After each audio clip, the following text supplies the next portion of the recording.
تەوی بداویبوونا شەرێ گرتیگەها سیناعە لە باشوورێ باژارێ حەسەکەیە ڕۆژاوای کوردستانê لێهێژی باندۆرا وی شەری لەسەر خەلکێ تاخا گوێران بتایبەتی و باژار بگشتی بەردەوامە. شەروانên hêzên Sûriya Demokratîk jî bo ewlekirina rewşê li pey çekdarên Daişê yên reviyayê digerin. Yani destpêkê em hundirê hepsê sîstema wê sağlam bikin milê ewlekarî de. Yani nûbeç, mehrese ji bo êrişekê diçe bêyan bikar bin noqteyê xwe Daeş zû belav nebe. Ê dîtir hazirtiyê xelayê. Ê xelayê derve de got bixwaz bin êrişeke dî bikin. Ew artıq li gor hedefê heyî, li gor bilgî û malûmatê bikeve destê me de em ê hin hicrê ve şartê nava bajara de mudaheme bikin. Di encama şerê girtîgeha Sîna'a de li taxa Xwêranê jêrxana xizmetguzariyê li taxê têk çûye. Her wiha xelk ditirsin goşanayên veşartî yên Daişê careke din êrîş bikin û rewşê têk bidin. Yani عايشين بظروف صعبة جدا.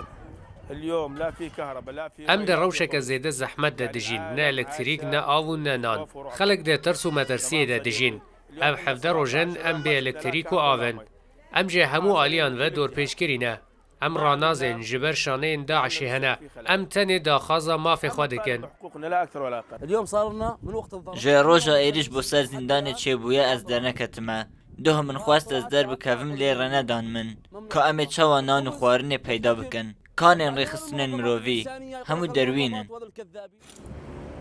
Berpirsên Hesedê û reveberiya Xweser dibêjin êrîşa ser girtîgeha Sîna'a bo wan ne surprise bû. Her wiha bo rûbirûbûna Daişê daxwaza piştîvaniya zêde ji hevpeymaniya navdewletî ya dijî Daişê dikin. Yani xetariya Daişê ne ji bo tenê Sûriyê de ye. Xetariya Daişê li ser piranî dewletê dinyayê yani. Ji bo jî herkes zane yani herkes milê xwe de pêwîst e hemû dewlet dizanin yani hem eskerî de hem civakî de hem siyasî de demek pêwîst e û gavekî les ji ber heger ev teqîna Daişê vê hepsê de heger li bajara belav bûbane kesî nedikare bû pêşiyayî bigirin.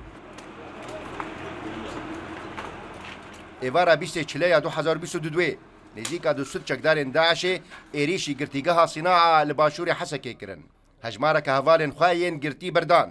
Piştre şerekî giran di navbera wan û şervanên hêzên Sûriya Demokratîk de bi piştîvaniya hêzên hevpeymaniya navdewletî derket. Heta 10 rojan berdewam kir.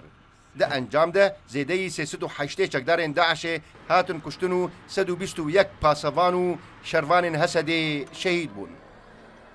Lolo Xan Rûdaw